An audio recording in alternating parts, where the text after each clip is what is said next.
केवल 12 वर्ष को वनवास दे दिया मैंने,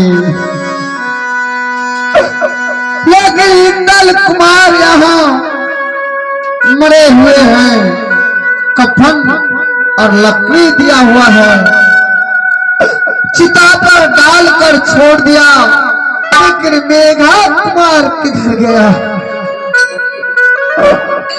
हे परमात्मा, मेघा कुमार इंदल से छोटा था, हो सकता है मेघा कुमार को बाघ हरीन खा गया। आप भैया गे सुनमा कालिए मामा,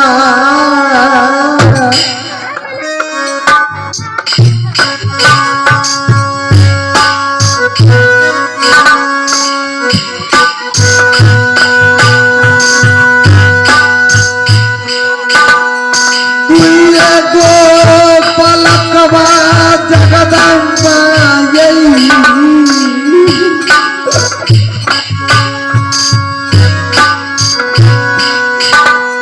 रूदला के